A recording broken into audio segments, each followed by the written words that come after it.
சகரியா தீர்க்க தரிசன புஸ்தகம் 4வது அதிகாரம் அதனுடைய 7வது வசனத்தை வாசிக்க கேட்கலாம். சகரியா 4:7. பெரிய பர்வதமே, பெரிய பர்வதமே, நீ எம்மாத்திரம் செருபாபேலுக்கு முன்பாக நீ சமபூமியாவாய். ஹalleluya. ஓ கிரேட் மவுண்டன், பெரிய பர்வதமே, நீ எம்மாத்திரம்.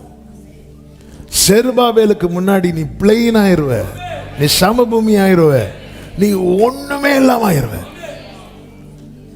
அதாவது இது எப்படி இருக்கு அப்படின்னா, நம்ம சர்ச் இருக்கிற கீழ்ப்பகுதியில் இந்த மலை இருக்கும், இந்த மலைத்தொடர் இருக்கும், பார்த்தா தெரியும், அல்லது பார்த்தா தெரியும்.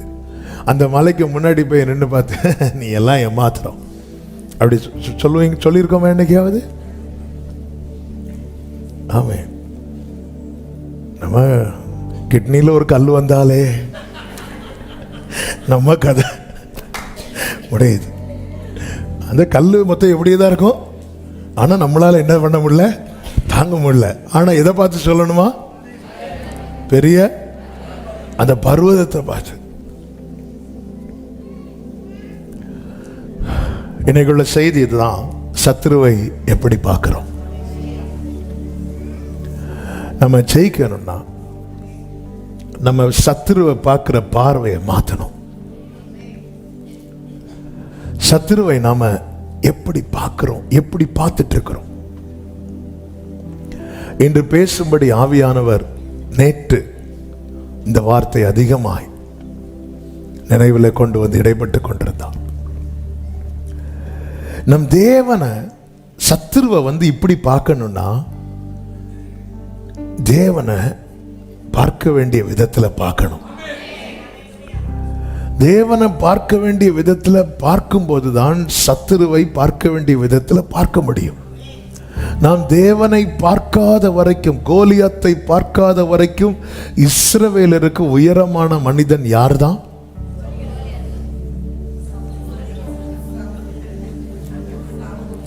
சவுல். கோலியாத்தை பார்க்காத வரைக்கும் இஸ்ரவேலுக்கு உயரமான மனிதன் யார்தான்? கோலியாத்து தானா?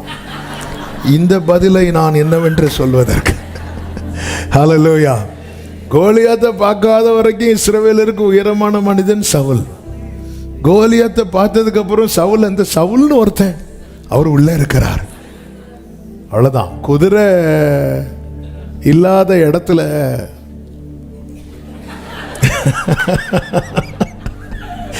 குதிரை இல்லாத இடத்துல கழுத ஆளாகுமா? அது போலதான் குதிரை இல்லாத இடத்துல கழுத ஆளாகுமா? அது போலதான் சத்துரு. பெரிய பர்வதம், நீ எம்மாத்திரம்.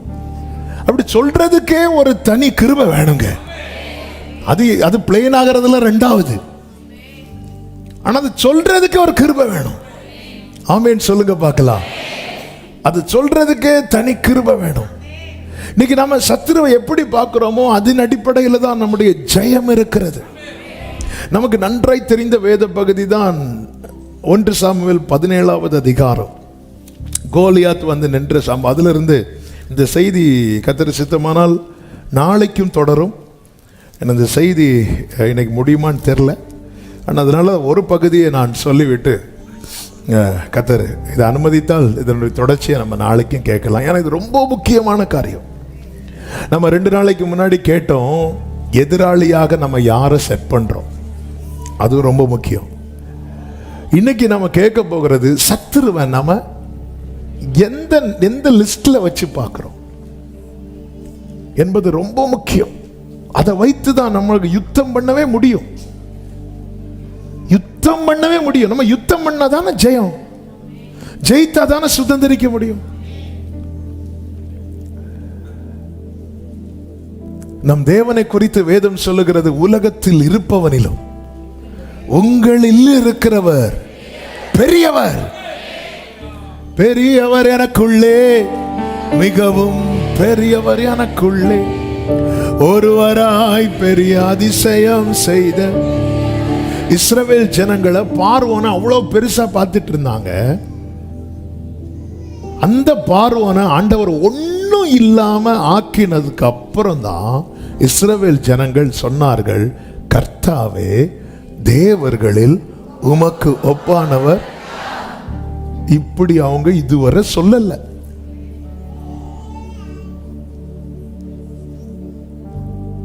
இப்படி கர்த்தரை சொல்லணும்னா ஆண்டவர் இஸ்ரவேல் பார்வோனை அவங்க கண்ணுக்கு முன்னாடி எதுக்கு? ஏன் எகிப்துல தலைப்பிள்ளை சங்காரத்தை அனுமதித்த ஆண்டவருக்கு பார்வோன் சங்காரத்தை அனுமதிச்சிருக்க வேண்டியதானே? அவன் அரண்மனை வீட்டுக்குள்ள இருக்கும் போதே கர்த்தர் அந்த கதையை முடிச்சிருக்க வேண்டியதானே? இன்னொரு தூதனை அனுப்பி. அவர்கிட்டயா தூதர்கள் இல்லை? ஆமே. ஒரு இரவுல இயேசுவுக்கு வேலை செய்யறதுக்கு 12 லேகியோனுக்கு அதிகமான தூதர்கள் நிற்கிறாங்க. தரையிலே 12 லேகியோனுக்கு அதிகமான தூதர்கள்னா 72,000 பிளஸ். ஒரு தூதனே போதும் மொத்த சத்துருவை. அந்த வலு சர்ப்பம் இதெல்லாம் இருக்குல்ல, இதெல்லாம் தேவன் யாரை வச்சு அடிக்கிறார்னு தூதனை கொண்டு கட்டி வைக்கிறார். அவ்வளவுதான். அவருக்கு முன்னாடி சாத்தான் ஒன்றும் கிடையாது. ஒரு தூதன் போதும். ஆமென். ஹல்லேலூயா. அவ்வளோ தூதர்கள் இருக்கிறாங்க, எல்லாமே இருக்கிறாங்க. அப்படி இருக்க பார்வோனை கொண்டு, ஏன்னா இவன் கண்ணு முன்னாடி இந்த ஜனங்கள் இன்னும் அவரை எப்படி பார்க்கல அப்படின்னா, தங்கள் தேவனாய் பார்க்கிறார்கள், ஆனால் தங்கள் தேவனை போல வேறொரு தேவன் இல்லை என்று பார்க்கவில்லை. அதனால நேர கண்ணுக்கு முன்னாடி அவங்க கண்டார்கள் இருக்கு. செத்து கிடந்ததை இஸ்ரவேலர்கள் கண்டார்கள். அதுக்கப்புறம் தான் மெதுவா வாயை திறக்கிறாங்க, கர்த்தாவே அப்படின்னு. அது ரத்தத்திலிருந்து வெளியே வந்ததுமே பாடி இருக்கணும். அது மீட்கப்பட்டு எகிப்திலிருந்து வந்ததுமே பாடி இருக்கணும். ஆனா யோசுவா ஜெனரேஷன் வரும்போது எரிகோ கோட்டெல்லாம் உடையாது. நீ பாடு, அதுக்கப்புறம் உடையும். நீ எத்தனை காலம் தான் நான் அவனை அடிச்சதுக்கு அப்புறம் தான் நீ பாடுவேன், அடிச்சதுக்கு அப்புறம் தான் நீ துதிப்பேன்னா?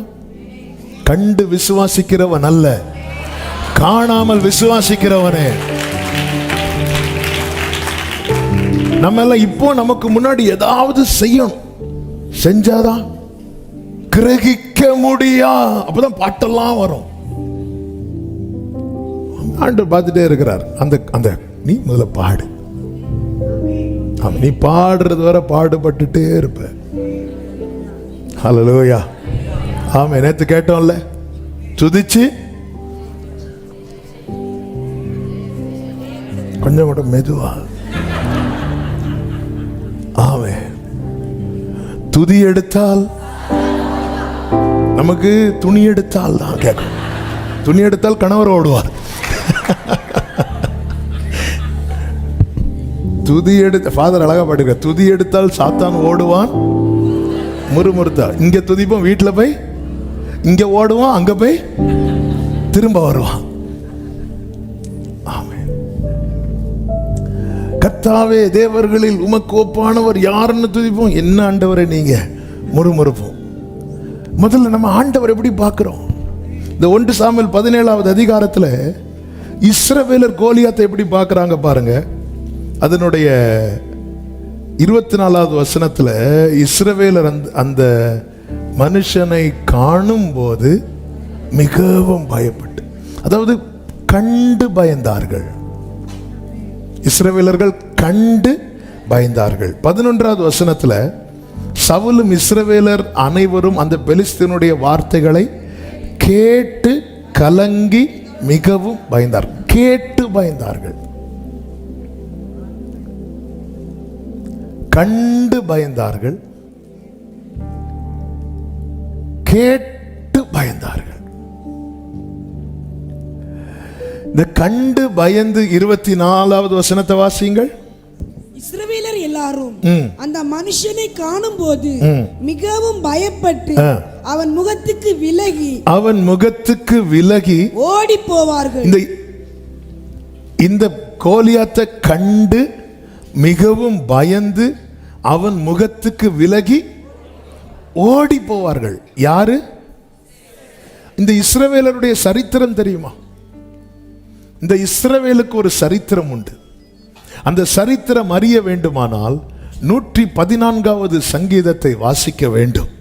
114வது சங்கீதம் 1, 2, 3 வசனங்களிலே இஸ்ரவேல் நான் வாசிக்கிறேன், எகிப்திலும் யாக்கோபின் குடும்பம் அந்நிய பாஷைக்காரரான ஜனத்திலும் இருந்து புறப்பட்ட போது யூதா அவருக்கு பரிசுத்த ஸ்தானமும் இஸ்ரவேல் அவருக்கு ராஜ்யமும் ஆயிற்று. அடுத்த வசனம், கடல் கண்டு விலகி ஓடிற்று. இதுதான் இஸ்ரவேலின் சரித்திரம். ஆனா இன்னைக்கு இஸ்ரவேலின் நிலைமை எப்படி இருக்கு தெரியுமா? ஒரு மனுஷனை கண்டு விலகி ஓடுறாங்க. உன்னை கர்த்தர் ஏற்படுத்தி வைத்ததே உன்னை கண்டு சத்துருவை விலகி ஓட பண்ணுவதற்கு. ஆனா இன்னைக்கு நம்ம நிலைமை எப்படி இருக்கு? கடலே கண்டு விலகி ஓடிச்சு. அப்படி இருக்க வேண்டும். அந்த நிலையில வைக்கப்பட்டதுதான் மீட்கப்பட்ட ஜனங்கள். ஆனா இன்னைக்கு மீட்கப்பட்ட ஜனங்கள் என்ன பண்றாங்கன்னா, கோலியாத்தை காணும் போது மிகவும் பயந்து, அவன் சொல்றதை கேட்கும் போது மிகவும் பயந்து விலகி ஓடுறாங்க. ஏன் இந்த இஸ்ரவேல் ஜனங்கள் விலகி ஓடினார்கள் என்றால், 106வது சங்கீதம் 13வது வசனத்திலே சொல்லப்பட்டிருக்கிறது, ஆனாலும் அவருடைய கிரியை, நான் சொல்ற வசனம் மட்டும் வாசிங்க, ஆனாலும் அவருடைய கிரியைகளை சீக்கிரமாய் மறந்தார்கள் என்று சொல்லப்பட்டிருக்கிறது. They soon forget his works. அதனால நிக்க முடியல. நம் தேவன் நம்மை நிறுத்தி வைக்கும் போது முன்பாக சமுத்திரமே இருந்தாலும் எந்த சமுத்திரம் விலகி ஓடும்? எந்த சமுத்திரம் விலகி ஓடும்? எதிராயிருக்கிற. கரெக்ட் தான். அது சமுத்திரம் விலகி ஓடும் சொல்லிட்டு ஈவினிங் சொத்தவளை பீச்சுக்கு முன்னாடி போய் இப்படி நெல்லுங்க, நாளைக்கு பேப்பர்ல உங்க போட்டோ வரும். அதாவது எனக்கு நியமித்த பாதையில சிவந்த சமுத்திரம் எதிராயிருந்தால் அது விலகி ஓடும். எனக்கு நியமித்த பாதையில யோர்தான் எதிராக இருந்தால் அது பின்னிட்டு திரும்பும். எனக்கு நியமித்த பாதையில எரிகோ எழும்பி நின்னா அது விழும். இவங்க யார் தெரியுமா? இவங்க சமுத்திரத்தை பிளக்கிற வரம் பெற்றவர்கள். வாங்க, இது தேவன் நமக்கு நியமித்த பாதை. இந்த பாதையில ஒரு சிவந்த சமுத்திரம் வந்தா கடல் கண்டு விலகி ஓடும். எதை கண்டு? அதுதான் அந்த வசனங்களை கவனிக்கணும். யூதா அவருக்கு பரிசுத்த ஸ்தானமா இருந்துச்சு. பரிசுத்த ஸ்தானம்னா என்ன? அவர் வந்து இருக்கிற இடம். அப்ப கடல் எதை கண்டு விலகி ஓடுச்சு? கர்த்தரை கண்டு. இப்போ கோலியாத்து திரும்ப திரும்ப வந்து நிக்க காரணம் என்ன? இஸ்ரவேல்ல யார் இல்ல? கர்த்தர் இல்ல.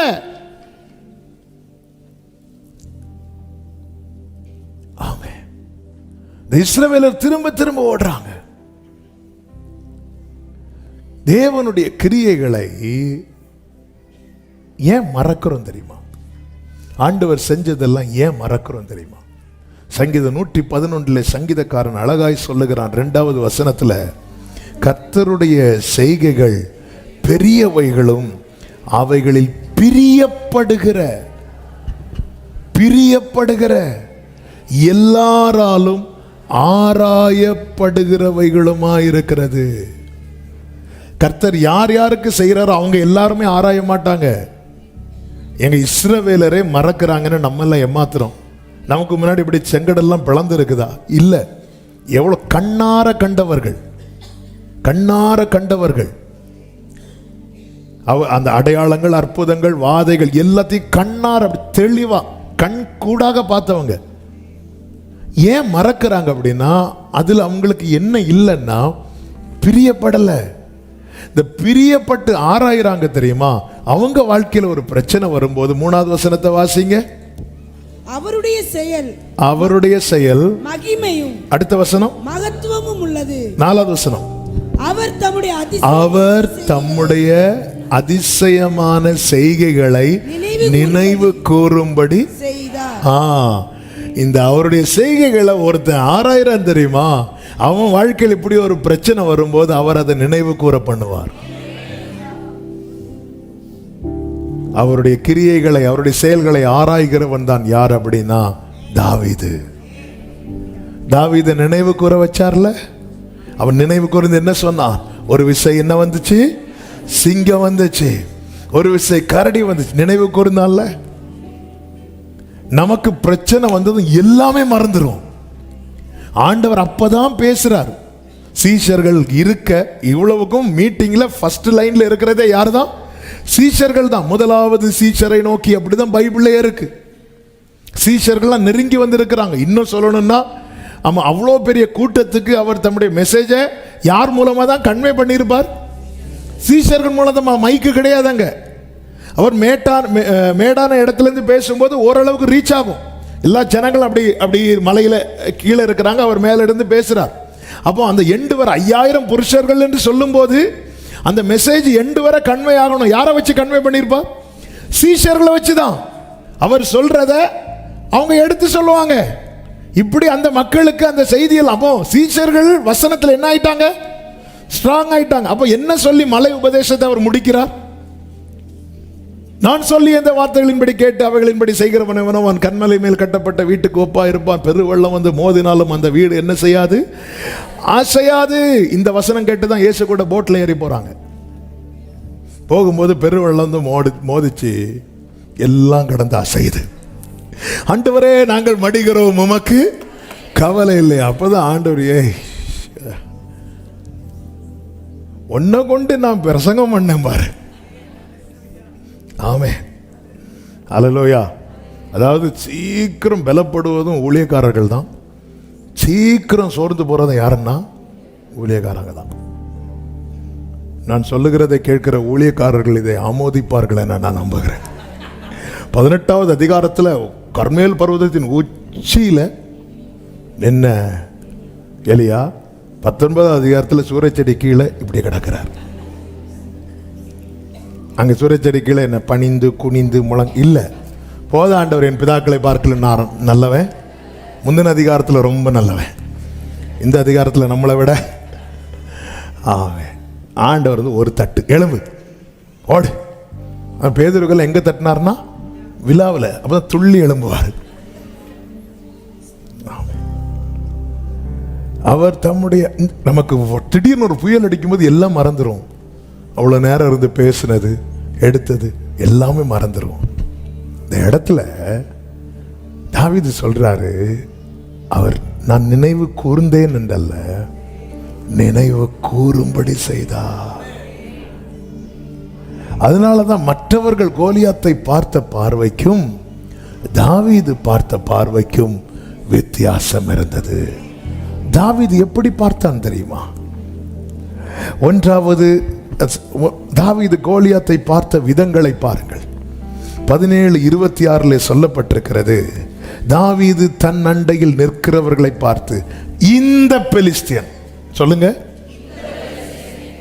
எல்லாரும், இவன் இவன் அப்படி பேசிட்டு இருக்கும் போது இந்த பெலிஸ்தியன், ஜனங்கள்லாம் வந்து என்ன சொல்லுவாங்க தெரியுமா? அவன் நிந்தித்ததை கேட்டியா? வெக்கமா இல்ல உனக்கு? அவன் என்ன சொன்னான் தெரியுமா? நீ எல்லாம் மனுஷனான்னு சொன்னான். அது வரை பெருமை. இவங்க வந்து அணிவகுத்து வந்து நிற்பாங்க, இப்படி வந்து எல்லாம் நிற்பாங்க, டிப்டாப்பா நிற்பாங்க. கோலியாத் வந்து எங்க நிற்பானா? நடுவில் அப்படி வந்து 2 மலை, ஒரு மலையில பெலிஸ்தியர் நிற்கிறாங்க, இன்னொரு மலையில இஸ்ரவேல் நிற்கிறாங்க. கீழே பள்ளத்தாக்கு. கோலியாத் வந்து அப்படி கொஞ்சம் ஃப்ரெண்ட்ல நிற்கும் போது இவங்க அப்போ போமா மீட்டிங் முடிச்சுட்டு இவங்க எல்லாம் ஓடுவாங்க. அவன் கண்ணா பின்னான்னு திட்டுறான். அதுவும் அவன் தேவர்களுடைய நாமங்களை சொல்லி சபிக்கிறான். இவங்க வந்து அது வரை பெருமையா. அவன் சொன்னது நேத்தை விட இன்னைக்கு கொஞ்சம் கெட்ட வார்த்தை குறைவு. நேத்து காலையில ரொம்ப ஓவரா பேசுறான், இன்னைக்கு பரவாயில்ல. நாளைக்கு என்ன பேச போறானோ? நம்ம ஜெபமே அப்படிதான். ஆண்டவரே, நாங்க போறோம், என்ன நடக்குமோ ஆண்டவர்கிட்டே சொல்லிட்டு போயிடுவோம். நாளைக்கு வீட்டில் என்ன பூகம்பம் வெடிக்க போகுதோ? அப்படிதானாங்க இங்கிருந்து நிறைய பேர் போறீங்க. நல்ல ஜெபம். ஆண்டவர், இன்று கண்ட எகிப்தியனை இனி என்றுமே காண்பதில்லை. ஜெயமே ஜெயமே ஜெயமே, வீட்டில் என்ன நடக்க போகுதோ? அவன் போகும்போதே அப்படிதான் போகுது. அவ்வளோதான். டெய்லி காலையில் வந்து நிற்பாங்க. காலையில் நல்ல நீட்டாக ட்ரெஸ் பண்ணி வந்து நின்று நல்ல திட்டு வாங்கிட்டு திருப்பி போயிட்டு திருப்பி கீழே வந்து நின்று தொடங்கு. இப்படி எத்தனை 1-2 நாள்ல 40 நாள். ஆமென். தாவீது வந்து இந்த பெலிஸ்தேன் ஆமென். ஏன்னா தாவீது செயல்களை ஆராய்கிறவன். ஆராயும் போது பெலிஸ்தேன் யாருன்னு தாவீதுக்கு தெரியும். நீங்க வேதத்தை புரட்டி பார்த்தா தெரியும். நேரம் போகுது, இந்த செஷன் என்னை முடிச்சாதான் நாளைக்கு இன்னொன்று பேச முடியும். அதனால கொஞ்சம் ஸ்பீடப்பா. பெலிஸ்தீன் யார் தெரியுமா? நேராக எதிர்க்காதவன். நேராக எதிர்க்க மாட்டான். ஆபிரகாம் துறவு தோண்டின துறவு ஆபிரகாம் மரித்த பிறகு வந்து மூடி போடுறவன். இருக்கும் போதல்ல, நேராக எதிர்க்காதவன்.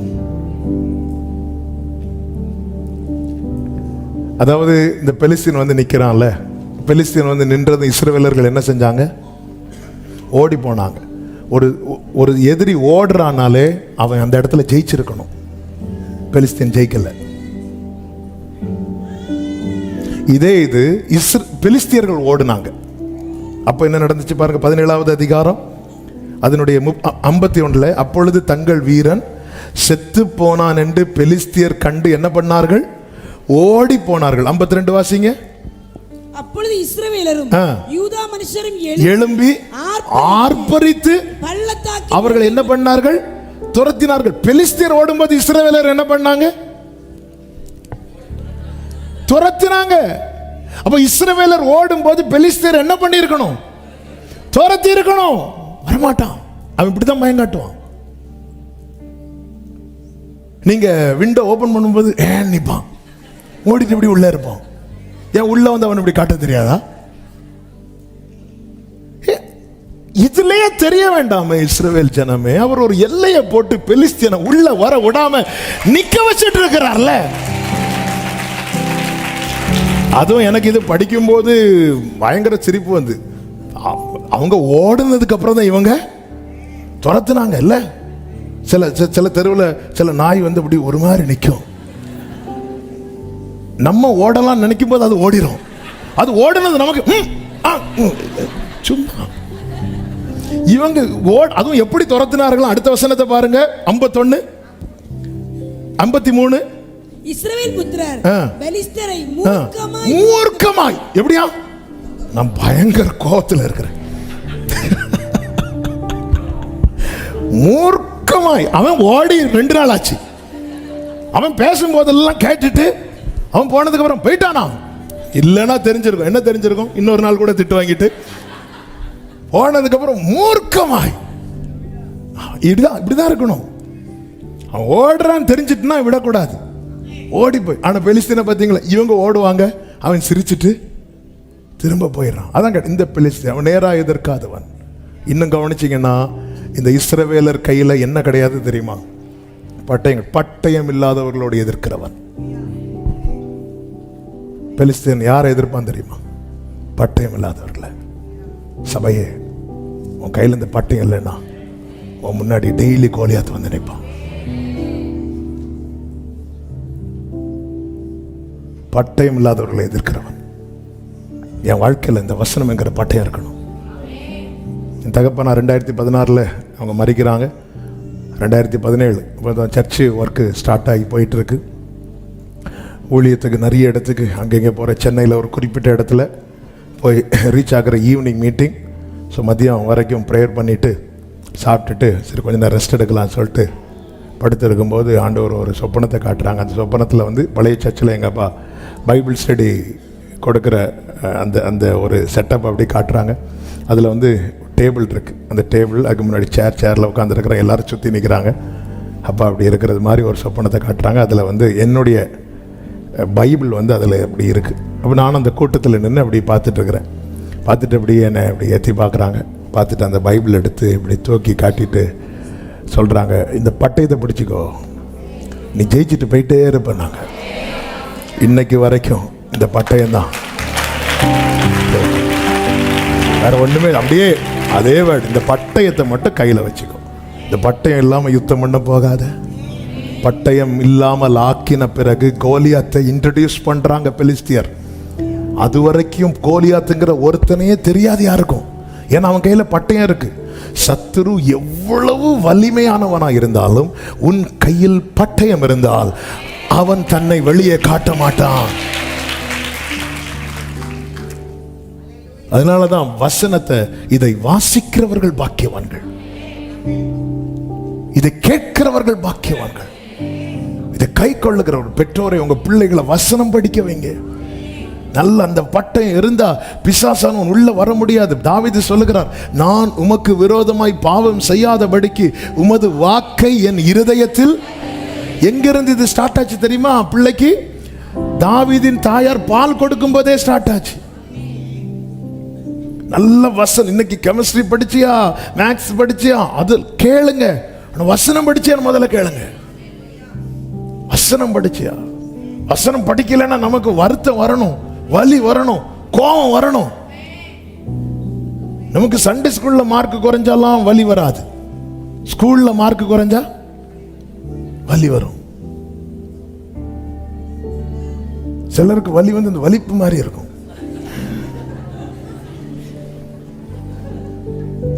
பிள்ளைங்க பட்டயம் பட்டயம் இல்லாதவர்களோடு எதிர்க்கிறவன் இந்த பெலிஸ்தியன். பதிவிருந்து அட்டாக் பண்றவன், நேரா எதிர்க்க மாட்டான். பதிவிருந்து. சிம்சோன் அந்த தெலீலால பேர் என்ன, இந்த கண்ணன் ஒன்றவா, நேர கொண்டு வந்து அப்படி புள்ள அறை வீட்டில் பதிவிருந்தாங்க. அவனுக்கு இந்த வெக்கம், மானம், சூடு, சொரணம் ஒண்ணும் கிடையாது. திரும்ப திரும்ப தெலீலால் வீட்டுக்கு போற சிம்சோனுக்கும் கிடையாது. எத்தனை தடவை காப்பாத்தி விடுறதுக்கு. ஒரு பிரச்சனை வரும்போது அன்ஃப்ரெண்ட் பண்றது, திருப்பி ஃப்ரெண்ட் ரிக்வெஸ்ட் கொடுக்கிறது, என்ன விளையாட்டு? உடனே பிளாக் பண்றது, திருப்பி கொஞ்ச நேரம் கழிச்சு இப்போ தெலீலால் வீட்டை சொல்லிட்டு இருக்கிறேன். ஏன்னா நிறைய சிம்சோன்கள் கேட்டுட்டு இருக்கிறாங்க. மொட்டை அடிச்சிருவா.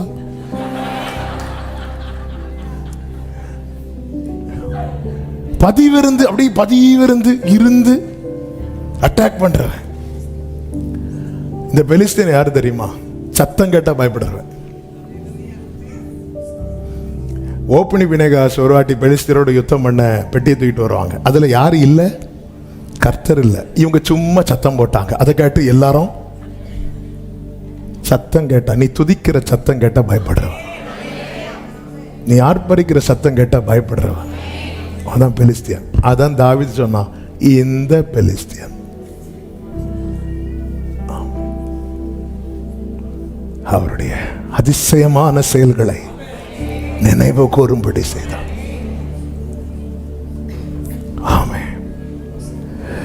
அடுத்து இந்த பெலிஸ்தியனை எதிரி அவன் எப்படி பார்க்கிறான் தெரியுமா? விருத்த சேதனம் இல்லாதவன்.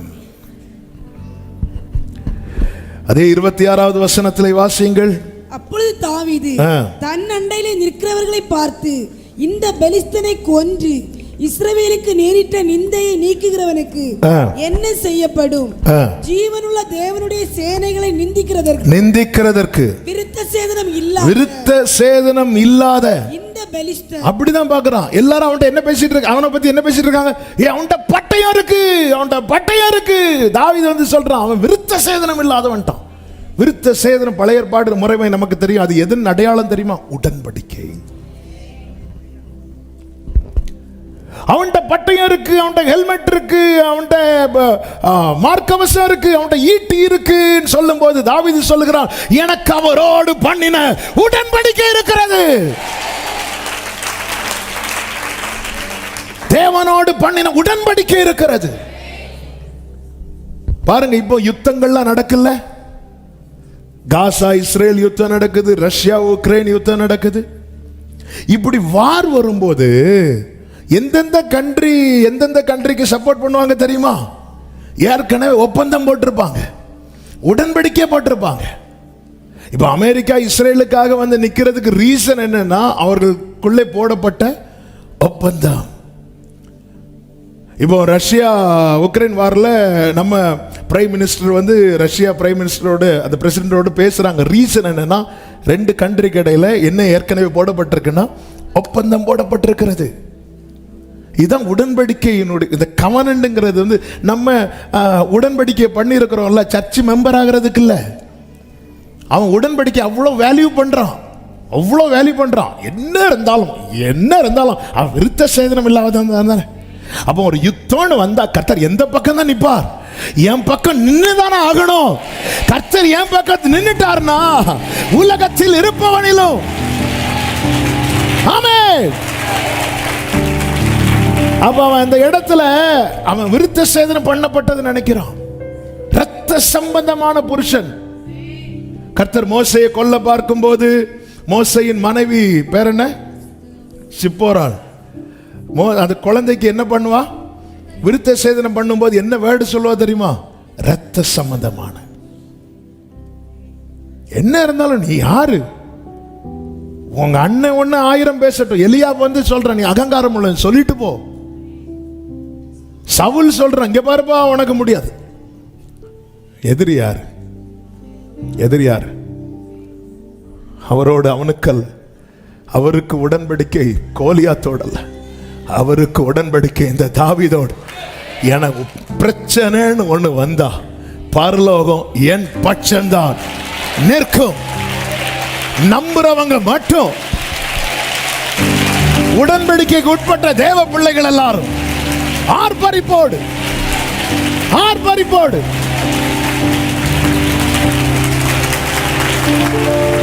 உடன்படிக்கையின் தேவன்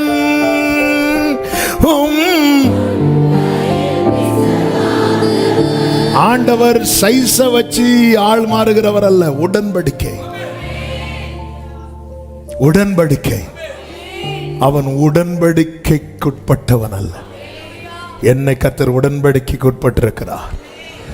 அவன் விழுந்தால் விழுந்ததுதான், ஆனால் என் கால் சறுக்குகிறது என்று சொல்லும் போதே, அதனாலதான் உடன்படிக்கைக்கு உட்பட்டவனால மட்டும்தான் சொல்ல முடியும். உலக பிரகாரமா பார்த்தா கம்பேர் பண்ணுவாங்கல்ல, யூடியூப்ல எல்லாம் 2 நாடுகளை வச்சு கம்பேர் பண்ணி நிறைய போட்டிருக்கிறாங்க. 2 நாட்டுக்கு மிலிட்ரி பவர் எப்படி இருக்கு, வெப்பன் எதுக்கு ஜாஸ்தியா இருக்கு, இப்படி எல்லாம் கம்பேர் பண்ணி நிறைய வீடியோஸ் இருக்கும். அப்படி கம்பேர் பண்ணா இப்போ யூடியூபர்ஸ்ட கொடுத்தா யார் சைடு பெட்டு கட்டுவாங்க தெரியுமா? கோலியாத் சைடு.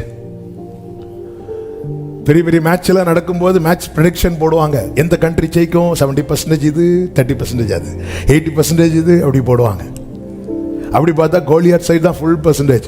ஏன்னா இஸ்ரவேலே ஓட்டு போடுவான். அந்த போல் தொடங்கினதே சவுல்.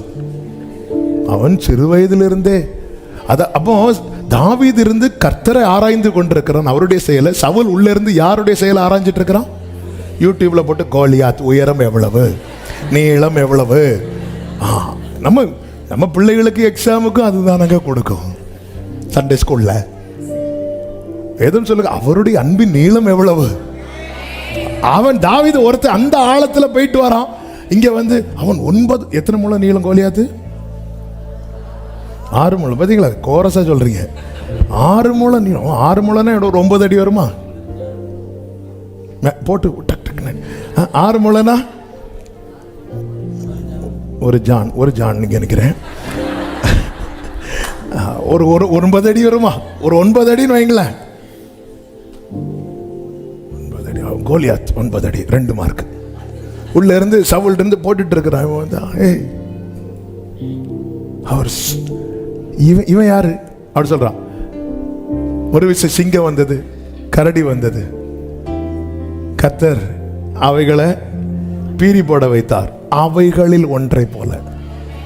தாவீது அவன் எப்படி பார்க்கறான் தெரியுமா? செத்தவன். அவைகள் சிங்கங்களில் ஒன்றை போலன்னு சொல்லல. என்னை கொண்டு கர்த்தர் ஒரு சிங்கத்தை பீறி போட்டாரே, அந்த பீறி போடப்பட்ட சிங்கத்தில் ஒன்றை போல. செத்த சிங்கத்தை விட உயிரோடு இருக்கிற நாய்வாய். ஆமென். கோலியாத் சொல்றான், நீ தடியோடு வருவதற்கு நான் என்ன நாயா? தாவீது அப்படி கூட நான் ஒன்ன மைண்ட்ல வைக்கல. இஸ்ரவேலர் உன்னை சிங்கம் மாதிரி வந்து நிக்கேன்னு சொல்றாங்க. ஆனா கர்த்தர் என்ன சொல்ல வைக்கிறார்? நீ செத்த சிங்கம். அவைகளில் ஒன்றை போல. ஹalleluya. இந்த கரை புரண்டு ஓடுகிற யோர்தான் எப்படிப்பட்டது? எங்களுக்கு முன்பாக நேற்று பிளந்த சிவந்த சமுத்திரம் போல, அவைகளில் ஒன்றை போல. சத்துருவ தாவீது பார்த்த விதத்தை பாருங்கள். இப்படி பார்க்கணும்னா நான் என்ன செய்யணும்? அவருடைய கிரியைகளை ஆராயணும், பார்க்கணும். எதுக்குங்க இது எழுதி கொடுக்கப்பட்டிருக்கிறது? அவருடைய அதிசயமான செயல்களை நான் இதை இதில் பிரியப்படணும். ஆண்டவர் என்னெல்லாம் செஞ்சிருக்கிறார். அதுதான் அவங்க தான் வேதத்தை இரவும் பகலும் கர்த்தருடைய வேதத்தில் பிரியமா இருந்து இரவும் பகலும் தியானமா இருக்கிற மனுஷன் எப்படியெல்லாம் செஞ்சிருக்கிறார். நீங்க எத்தனை முறை எந்த சப்ஜெக்டை கேட்டாலும் சரி, அதை நீங்க மெடிடேட் பண்ணும்போது உங்களுக்குன்னு அதுல ஒரு புதுசா யாருக்கும் கொடுக்காத ஒரு ஃப்ரெஷ் மன்னாவை கர்த்தர் உங்களுக்கு அதுல வச்சிருப்பார். ஆண்டவர் சொல்லுகிறார், ஜெயம் கொள்ளுகிறவன் எவனோ அவனுக்கு நான் மறைவான மன்னாவை புசிக்க கொடுப்பேன்.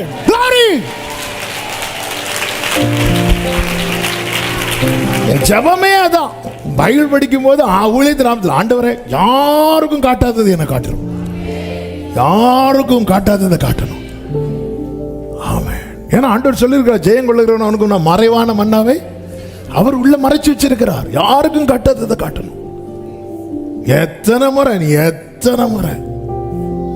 ஆமென். அதான் அந்த பைபிளுடைய விசேஷம். ஏன்னா அந்த ஊற்றுல இது எடுக்க எடுக்க குறையாது, இது எடுக்க எடுக்க தான் ஊறிட்டே இருக்கும். ஹல்லேலூயா.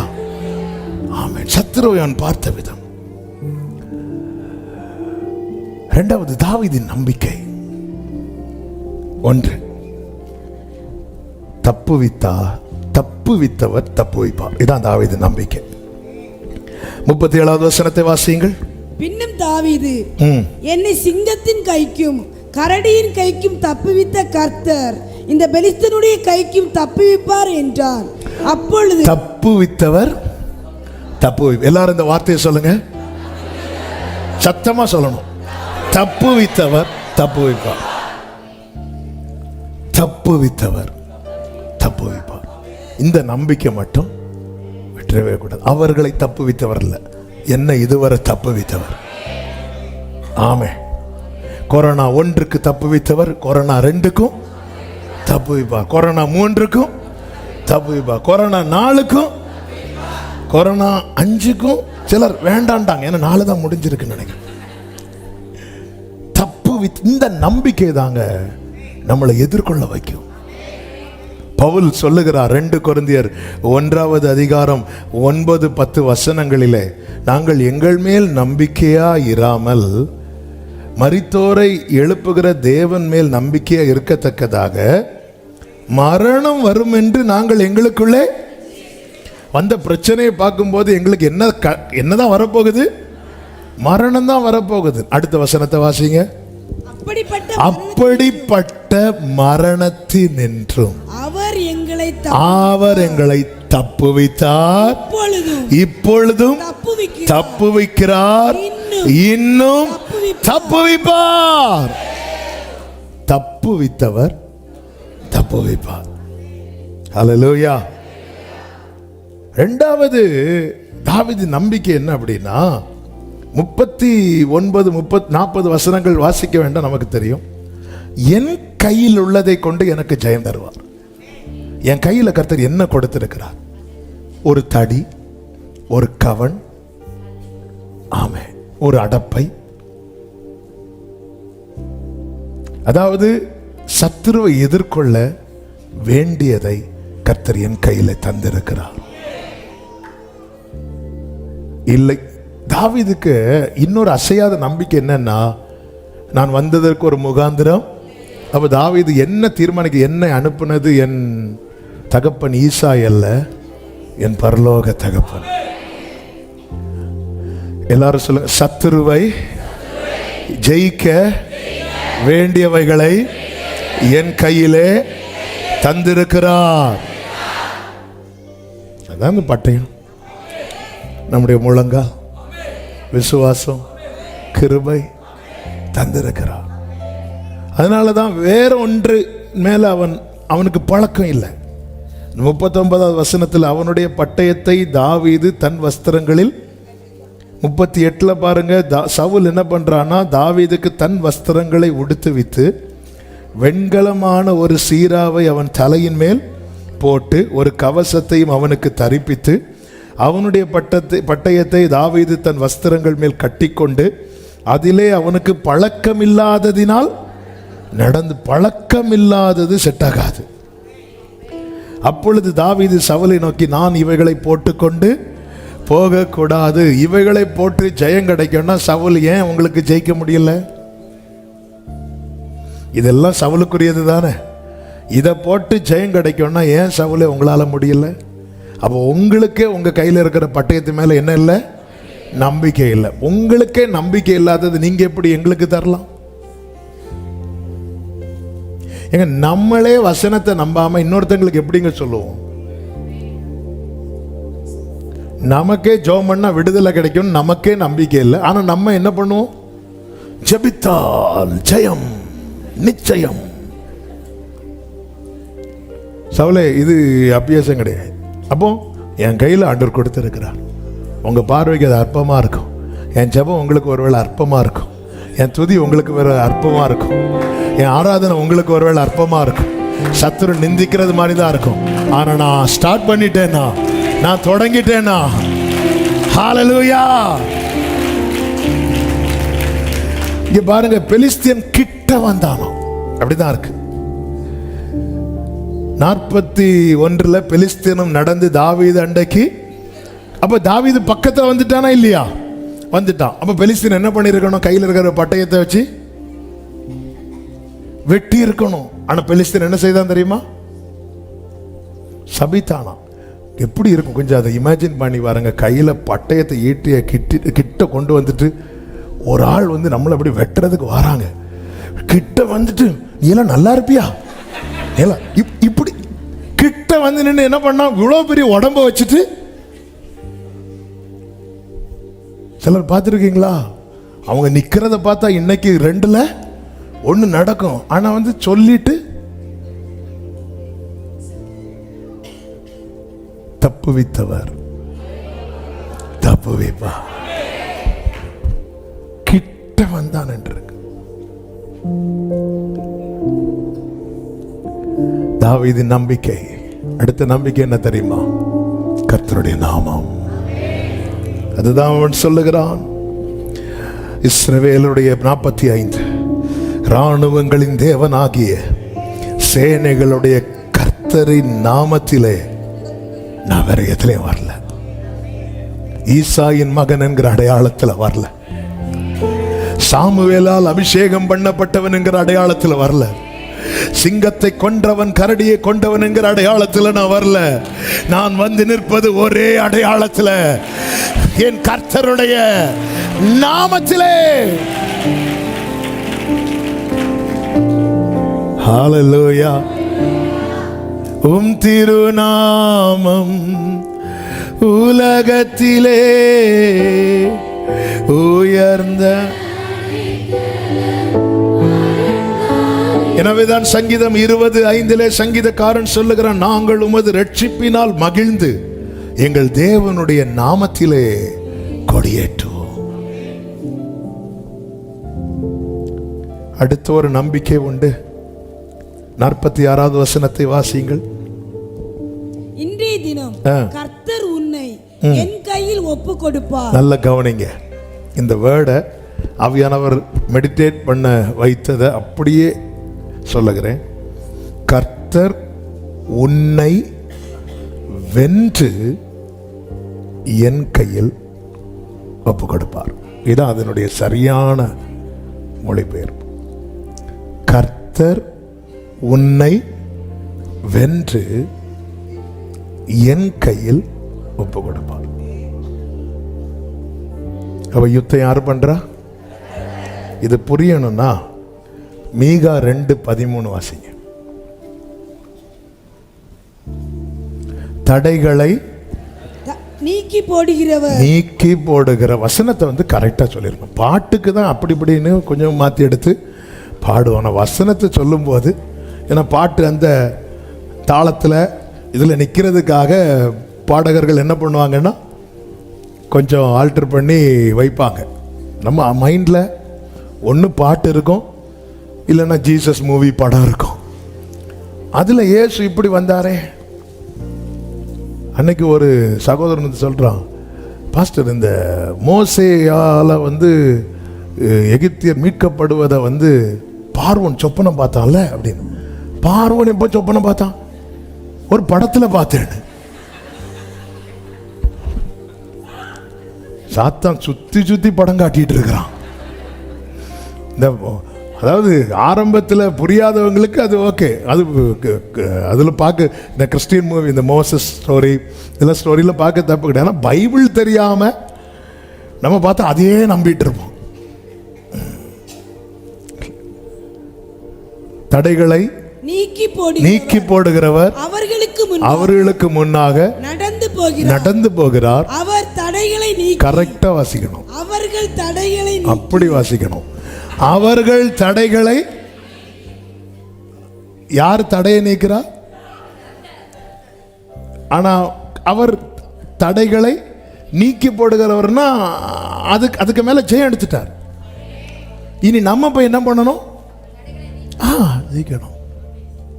இவர் போய் இடிச்சு போட்டுட்டு நீ போ இல்லைன்றவர் அதை ஒன்று தூக்கி போட்டீங்கன்னா அடி வாங்க, ஓடிரு. அவர் போனதும் அங்க எல்லாமே தடையெல்லாம் மாறிட்டு. இனி நீ போய் என்ன பண்ண? அவர்கள் தடைகளை நீக்கி வாசலால் உட்பிரவேஷ். இதுதான் நடக்குதுங்க.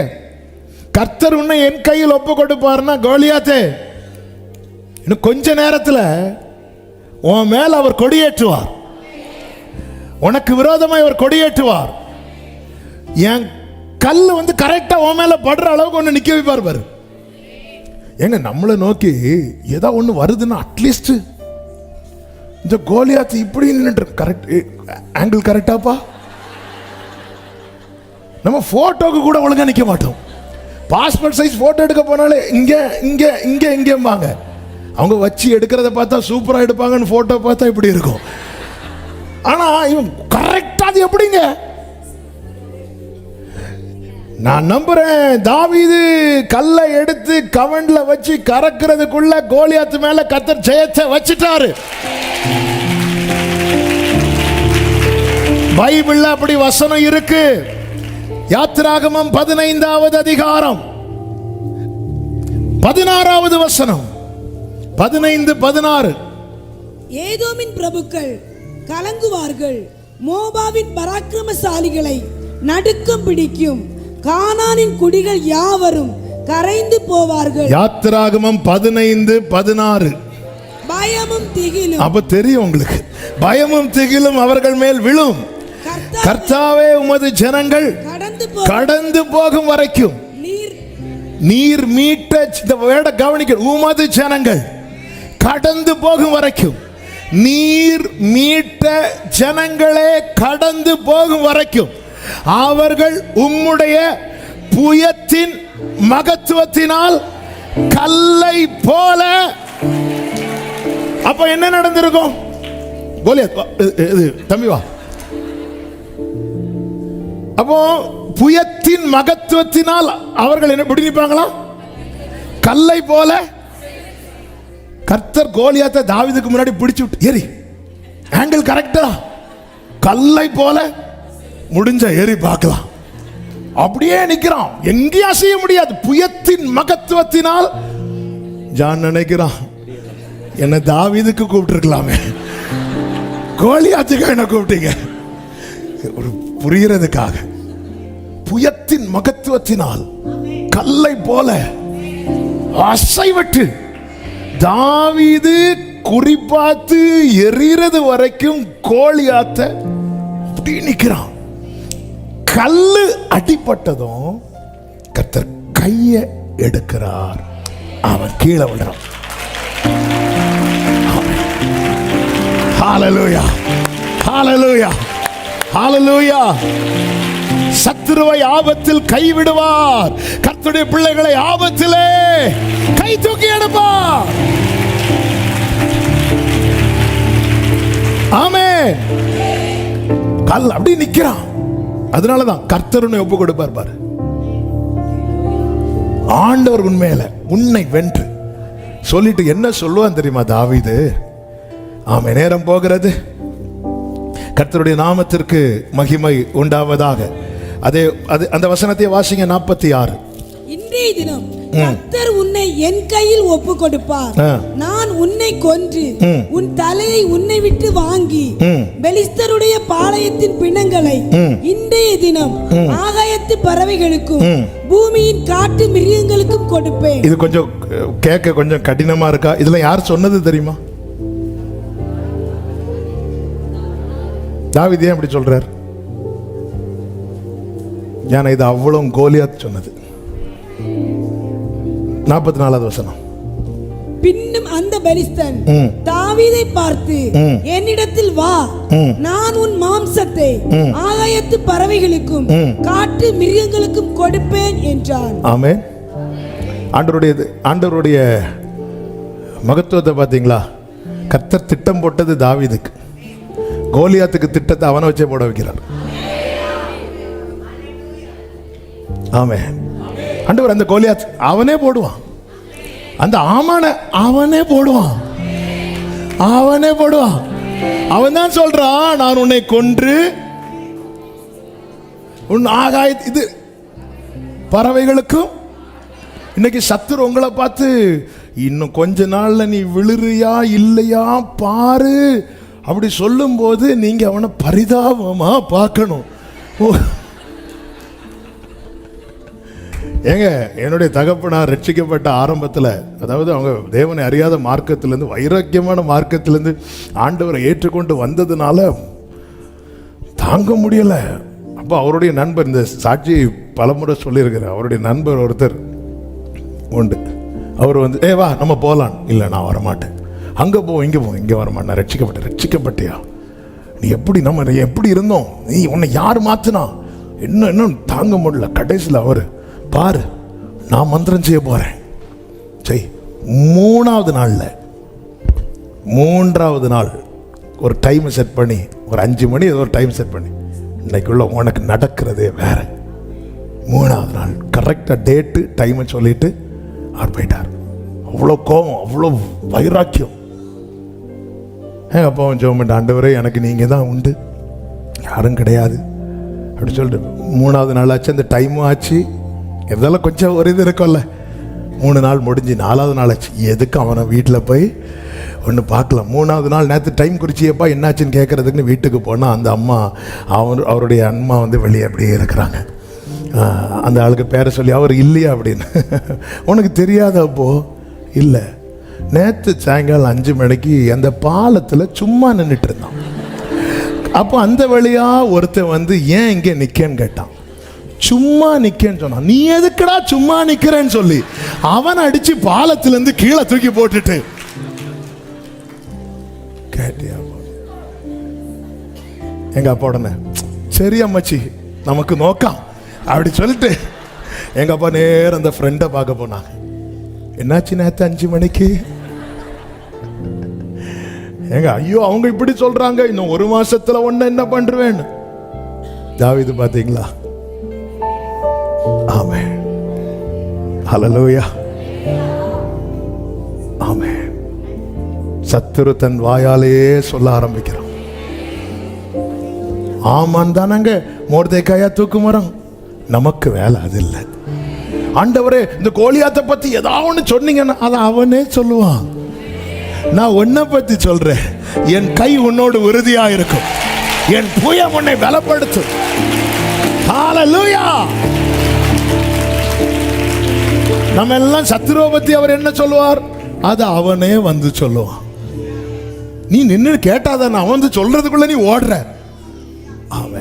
அவன் உன் மாம்சத்தை நான் மிருகத்துக்கு கொடுப்பேன், பறவைகளுக்கு கொடுப்பேன். தாவீது ஓஹோ இதுதான் பிளானா, அப்போ ஓகே கோலியாத்தே இது நடக்கும். ஆமென். தாவீது ஜெயிக்கிறான். 3 காரியத்தை 3 நிமிஷத்துல சொல்லிட்டு நான் ஜெபிக்கிறேன். ஏன் ஜெயிக்கணும்? 1, 46வது வசனத்தின் பிற்பகுதியை பாருங்கள். இஸ்ரவேலில் தேவன் ஒருவர் உண்டு என்று பூலோகத்தார் எல்லாரும் அறிந்து கொள்வார்கள். இன்னைக்கு காலையில் என் கூட மினிஸ்ட்ரி பண்ண வேர்டு, அதாவது இந்த இடத்துல தாவீது ஜெயித்தது தனக்கு பெயருண்டாக அல்ல. தனக்கு நான் அபிஷேகம் பண்ணப்பட்டவன் என்பதை 4 பேருக்கு தெரியணும். என் பக்கம்தான் நியாயம் இருக்கு, என் பக்கம்தான் கர்த்தர் இருக்கிறார் என்பதை 10 பேர் அறியணும். இல்லை, இந்த இஸ்ரவேலில் இன்னைக்கு வரவன் போறவெல்லாம் நிந்திச்சிட்டு இருக்கிறான்.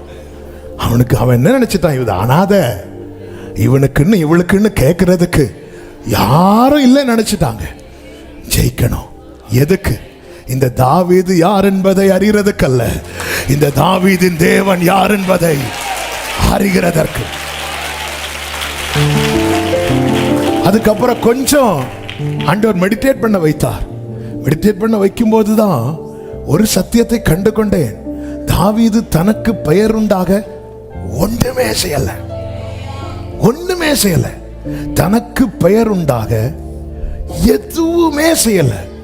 ஒரே ஒரு வாட்டி எவ்வளவு ஜனங்க இருக்கிறாங்கன்னு ஒண்ணு எண்ண தொடங்கினா அதுக்கும் அடி கொடுத்துட்டார். தனக்கென்று தனக்கு தான் பிரபலப்பட தனக்கு பெயர் உண்டாக ஒண்ணுமே செய்யல. ஆனா பைபிள்ல ஜீசஸுக்கு அடுத்ததா நிறைய தடவை மென்ஷன் பண்ணின ஒரு பெயர் உண்டுன்னா அது தாவீதின் பெயர் தான். தாவீது தாவீது தாவீது தாவீது தாவீது தாவீது தாவீது, சுத்தி சுத்தி க்ளோரி. பரலோகத்திலையும் தாவீது பேர் தான் வச்சு, தாவீதின் திறவுகோலை உடையவர். ஆனா இந்த தாவீது தனக்கு, ஆண்டவரே இந்த இடத்துல ஜெயிக்கணும். எதுக்குப்பா ஜெயிக்கணும்? எனக்கு ஒரு தேவன் உண்டு என்பது எல்லாருக்கும் தெரியணும், எல்லாருக்கும் தெரியணும். நான் ஆராதிக்கிற தேவன் பெரியவர் என்பதை, ஜீவனுள்ள தேவன் என்பதை.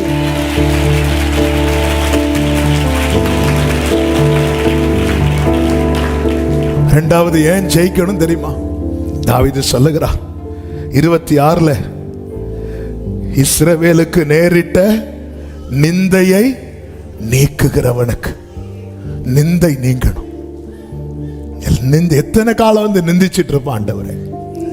அவன் பாட்டுக்கு அவன் தெய்வத்தை சொல்லி, தெய்வம் அல்லாதவைகள் பெயரை சொல்லி காலையும் மாலையும் வந்து நின்று நிந்திச்சிட்டு இருப்பான். நாங்க கேட்டுட்டு இருக்கணுமா? இல்லப்பா, ஜெயிக்கணும், ஜெயிக்கணும். நம்ம ஜெயிக்கணும். எதுக்கு ஜெயிக்கணுங்கிற பர்பஸ் கர்த்தருக்கு பிடிக்கணும். ஆமே, நான் ஜெயிக்கணும், எதுக்கு ஜெயிக்கணுங்கிற அந்த நோக்கம் யாருக்கு பிடிக்கணும்? கர்த்தருக்கு பிடிக்கணும். அவருக்கு அது பிடிக்கணும். நல்ல நோக்கம்பா. எதுக்குப்பா நீ ஜெயிக்கணும்? இல்லை, என் பக்கத்தில் இருக்கிறவனை விட. ஆண்டவரே, நான் ஜெயிக்கலனாலும் பரவாயில்ல, அவன் என்ன ஆயிடக்கூடாது பாச. ஏன்னா நிறைய பேர் வந்து திருப்திப்படாதே, ஓ மார்க் எவ்வளவு, ரிசல்ட் கூட அவங்க மார்க் முதல்ல பார்க்க மாட்டாங்க. பரவாயில்ல, அவனோட 2 மார்க்கு கூட எடுத்துட்டான். ஆண்டவர் இந்த நிந்தையை நீக்கணும். நான் நிந்திக்கப்படும் போது என் மேல் தரிக்கப்பட்ட அவருடைய நாமும் தூஷிக்கப்படுதில்லை. எனக்கு என்கிட்ட, அதாவது தேவ பிள்ளைகளே, உடன்படிக்கை இருக்கு, மீட்பு இருக்கு, பிள்ளைங்கிற அதிகாரம் இருக்கு, முத்திரை இருக்கு, அபிஷேக முத்திரை இருக்கு. இவ்வளவு விலையேறப்பட்டவைகள், எத்தனையோ மகான்கள் என்று சொல்லிக் கொண்டவர்களுக்கு கிடைக்காதவைகள் மக்கள்னு சொல்லிக் கொண்ட நமக்கு கர்த்தர் கொடுத்திருக்கிறார். அப்போ என்ன, நம்மளை ஒருத்தங்க நிந்திக்கும் போது அவருடைய நாமம் தூஷிக்கப்படுதில்லை. அதுதான் தாவீது வந்து நிக்கிற. எத்தனை காலாண்டவர் இவன் நிந்திப்பான்? எவ்வளவு காலம்? அவன் யாரு நிந்திக்கிறதுக்கு? யுத்தம் பண்ணணும், ஜெயிக்கணும். தப்பு வைத்தவர் தப்பு வைப்பார். உமது நாமத்தில் நாங்கள் கொடையேற்றோம். கர்த்தர் அவனை வென்று நம் கையில் ஒப்பு கொடுப்பார். கர்த்தர் கோலியாத்தை வென்றார், தாவீது கோலியாத்தை கொன்றார். ஆமென், ஹல்லேலூயா. மூன்றாவது, ஒன்று, கர்த்தர் ஒருவர் உண்டென்பதை எல்லாரும் அறியணும். இரண்டாவது, நிந்தை நீங்கணும். இந்த ஆகஸ்ட் ஜெபத்தில் பல நாட்களாய், பல வருடங்களாய் நிந்தையை சுமக்கிற யாராவது கேட்டுக்கொண்டிருப்பீங்கன்னா, இந்த யுத்தம் கர்த்தருடையது. இந்த நிந்தை நீங்கணும். மூன்றாவது, இவனை கொலை செய்தால், இந்த கோலியாத்தை வென்றா ஒரு நியமிக்கப்பட்ட நன்மை இருக்கிறது. நியமிக்கப்பட்ட நன்மை இருக்கிறது. அது ராஜாவால் நியமிக்கப்பட்ட நன்மை. சபையே, ராஜாதி ராஜாவால் நியமிக்கப்பட்ட ஒரு நன்மை இருக்கிறது. இந்த கோலியாத்தை வென்றால் அவைகளெல்லாம் உனக்கு செய்யப்படும். செய்யப்படும். நியமிக்கப்பட்ட நன்மை சொந்தமாக்கணும்னா ஜெயிக்கணும். எல்லாரும் சொல்லுங்க, நியமிக்கப்பட்ட நன்மை. நியமிக்கப்பட்ட நன்மை. தடையா யார் நிக்கிறா? கோலியாத் நிக்கிறான். ஆமென். 1 மணி தாண்டிட்டு நினைக்கிறேன். ஆமென். கர்த்தர் நடுவாக நிற்கிறார், தடையாக அல்ல, நடுவாக நிற்கிறார். நியமிக்கப்பட்ட நன்மை. ஆமென். அது சுதந்தரிக்கணும். ஹல்லேலூயா. வலது கரத்தை உயர்த்தி, கர்த்தர் ஒருவர் இந்த இஸ்ரவேலிலே என் எல்லைக்குள்ளே உண்டென்பதை எல்லாரும் அறியணும். நிந்தை நீக்கப்படணும். நியமிக்கப்பட்ட நன்மை சுதந்தரிக்கணும். கர்த்தாவே ஜெயத்தை தாரோ. ஆமென் சொல்லுங்க பார்க்கலாம். ஒரு வசனத்தை எல்லாரும் சேர்ந்து வாசித்து நம்ம ஜெபிக்க போகிறோம். 108வது சங்கீதம் அதனுடைய 13வது வசனம். எல்லாரும் சேர்ந்து என்னோடு கூட வாசிக்கும்படி அன்புடன் கேட்டுக்கொள்ளுகிறேன். 108:13. இது விசுவாசத்தோடு சத்தமாய் அறிக்கை செய்ய போகிறோம்.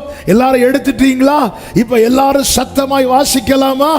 தேவனாலே பராக்கிரமம் செய்வோம், அவரே எங்கள் சத்துருக்களை மிதித்து போடுவார். இன்னும் 2 முறை. தேவனாலே பராக்கிரமம் செய்வோம், அவரே எங்கள் சத்துருக்களை மிதித்து போடுவார். இன்னும் 1 முறை. தேவனாலே பராக்கிரமம் செய்வோம், அவரே எங்கள் சத்துருக்களை மிதித்து போடுவார். சத்தமா ஆமென். எல்லாரும் அப்படி எழுந்து நிற்கலாமா? ஜெயமே என்கிற பாடலை ஒரு சரணம் மட்டும் பாடி நாம் ஜெபித்து முடிக்கலாம். எல்லாரும் எழுந்து நின்று கைகளை தட்டி glory.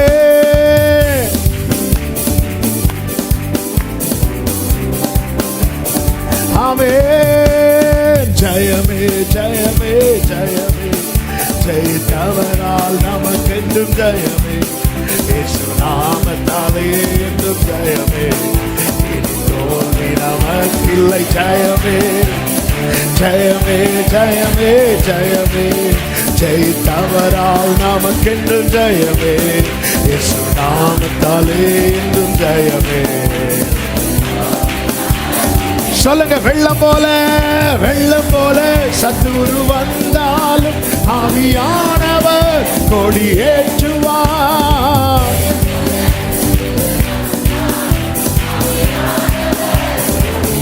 தண்ணீர்கள் உடைந்து ஓடுவது போல் சத்துருவை சிதறடி இயேசுவின் நாமத்திலே.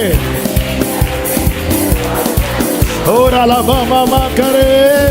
ஆமென். ஜெயமே ஜெயமே ஜெயமே, ஜெயித்தவரால் நமக்கென்றும் ஜெயமே. இயேசு நாமத்தாலே என்றும் ஜெயமே. இனி தோல்வி நமக்கில்லை. ஜெயமே ஜெயமே ஜெயமே ஜெயமே. ஓரா பாபா லகடரா மாமா ஷேரே. ஆமென். இனி தோல் ஒரு விஷயம் கூட. வெள்ளம் போல சத்துரு வந்தாலும், வெள்ளம் போல சத்துரு வந்தாலும் ஆவியானவர் கொடியேற்றுவார்.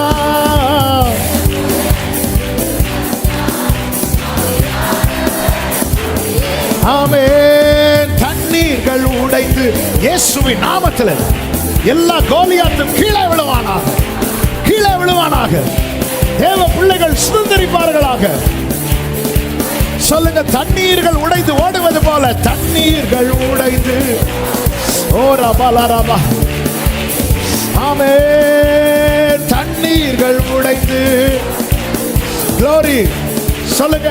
எதிர்ப்புகள் எத்தனை இருந்தாலும், எதிர்ப்புகள் எத்தனை இருந்தாலும் நாம் முன்னேற நம்மை நடத்துவார்.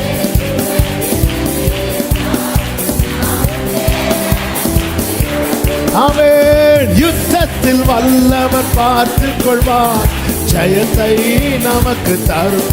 Glory, glory. ஓடா ராமா ஷேரே பாபா லக்கரா. ஜெயமே ஜெயமே ஜெயமே ஜெயமே, ஜெயித்தவரால் நமக்கென்றும் ஜெயமே. இயேசு நாமத்தாலே என்றும் ஜெயமே. இனி தோல்வி நமக்கில்லை. ஜெயமே ஜெயமே ஜெயமே ஜெயமே. ஓ ரமம ஷெலரே ஹalleluya. தோல்வி நமக்கு ஜெயமே ஜெயமே ஜெயமே ஜெயமே. ஓடா ரபா ஷெலா ரபா கரா பாபா விமாமா மலரோ. ஜெயமே ஜெயமே ஜெயமே ஜெயமே. ஓ ரபா லபா ஷதரலரா விமாமா கரோ. ஜெயமே ஜெயமே ஜெயமே ஜெயமே. ஆமென் ஆமென் ஆமென் ஆமென்.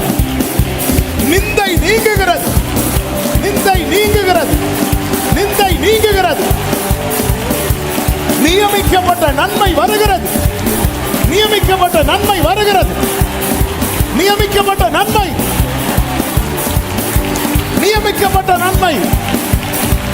ஜெயம் கொள்ளுகிறவன் எல்லாவற்றையும் சுதந்தரிப்பான், எல்லாவற்றையும் சுதந்தரிப்பான். ஷாரா பாலா காடா ரபா லாரா தாரா ரேமா மரோ சேலே ரே. Jesus Jesus. நியமிக்கப்பட்ட நன்மை, நிந்தையை நீக்கி நியமிக்கப்பட்ட நன்மையை காண பண்ணுகிறார், காண பண்ணுகிறார். உன் தேவன் பெரியவர் என்பதையும், நீ அனாதை அல்ல, நீ திக்கற்றவன் அல்ல, உனக்குள்ளே ஒருவர் உண்டென்பதை எல்லாரும் அறிந்து கொள்ள போகிறார்கள். Jesus Jesus. ஆர்ப்பரி சபையே, யுத்தத்தில் வல்லவர் பார்த்துக் கொள்வார், ஜெயத்தை தருவார். யுத்தத்தில் வல்லவர் பார்த்துக் கொள்வார், யுத்தத்தில் வல்லவர் பார்த்துக் கொள்வார். Jesus Jesus. Amen amen. Hallelujah. ஜெயமே ஜெயமே. ஜெயித்தவரால் இயேசு நாமத்தாலே என்றும் ஜெயமே. இனி தோல்வி நம. ரெண்டு கைகளை உயர்த்தி, ஆண்டவரே நீங்க தான்ப்பா யுத்தம் பண்ணுங்க. தப்பு வித்தவர் தப்பு வைப்பா, தப்பு வித்தவர் தப்பு வைப்பா,